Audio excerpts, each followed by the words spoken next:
ابتدا ہے رب ذل جلال کے بابرکت نام سے۔ آج کی ہماری تحریر ویڈیو کا ٹاپک ہے حضرت علی علیہ السلام کی پیاری پیاری باتیں۔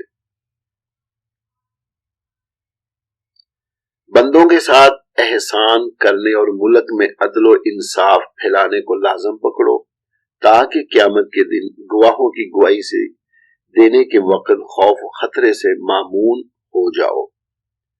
جو شخص اپنے پڑوسیوں کے ساتھ احسان کرتا ہے بہت سے لوگ اس کے خدمت گزار ہو جاتے ہیں۔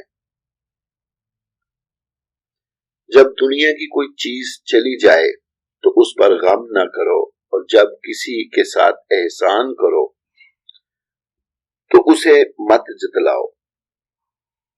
ہر نیکی میں احسان اور ہر ایک بلائی میں اطمینان ہے۔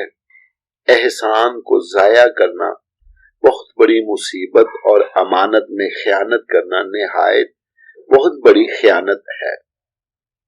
احسان ایک قسم کا توق ہے جو شکر یا بدلہ دینے سے کھل سکتا ہے۔ جو شخص اپنے احسان کو جتلاتا ہے وہ اسے ضائع اور برباد کر دیتا ہے۔ ہم اللہ تعالیٰ سے سوال کرتے ہیں کہ وہ ہم پر احسان کو کامل فرمائے اور ہم اس کے سچے دین کی رسی کو مضبوطی سے پکڑے رہیں۔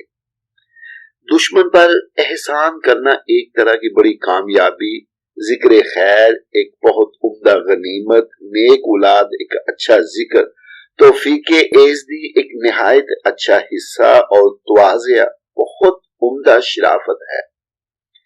احسان کرنے سے لوگ غلام اور حسن سیرت سے ساتھی مانوس ہو جاتے ہیں۔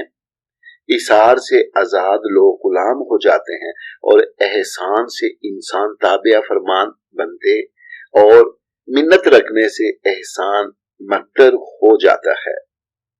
جو شخص طلب اور سوال کے بغیر عطا کرتا اور سوائے جتلانے کے اپنی نیکی کو کامل کر دیتا ہے وہ احسان کو درجہ کمال تک پہنچا دیتا ہے۔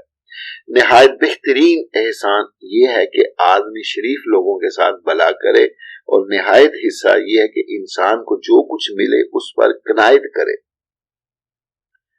لوگوں کے ساتھ جب تک احسان کرتے رہو تو وہ بیٹوں کی طرح اور غلام ہیں۔ محسن لوگوں کا پتہ اس طرح چلتا ہے کہ ان کے نیک کاموں اور اچھی خصلتوں کا ذکر نیک لوگوں کی زبانوں پر جاری رہتا ہے۔ جو شخص احسان اور فضل کو کامل کرنا چاہتا ہے وہ مانگنے سے پہلے لوگوں پر مال خرچ کر دیتا ہے۔ تیری نیکی کا زیادہ مستحق وہ شخص ہے جو تیرے ساتھ نیکی کرنے سے غافل نہ ہو۔ سب سے اچھا احسان ایثار ہے، اور سب سے اچھی رائے اور تدبیر صحبت اخیار بھلے نیک لوگوں کی محفل رکھنا ہے۔ جو شخص احسان کر کے جتلائے وہ اپنی مروت پر ظلم کرتا ہے۔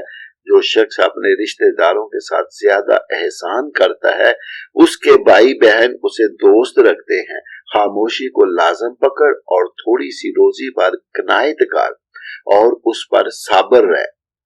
کچھ مانگنا ہو تو ایسے شخص سے مانگو جو دے کر بھول جاتا ہے، اور اگر کسی کے ساتھ احسان کرنا ہو تو ایسے شخص کے ساتھ کرو جو اس کو یاد کرتا اور دہراتا ہے۔ آخر میں دعا ہے اللہ تعالی ہمیں اچھی اچھی باتوں پر عمل کرنے کی توفیق عطا فرمائے، اور جو دوست ہمارے چینل کو سبسکرائب کر کے ہمارے چینل کے ساتھ جڑ گئے ہیں اللہ تعالی ان پر اپنی کروڑوں رحمتیں برکتیں نازل فرمائے۔ خوش رہو، خوشیاں بانٹو۔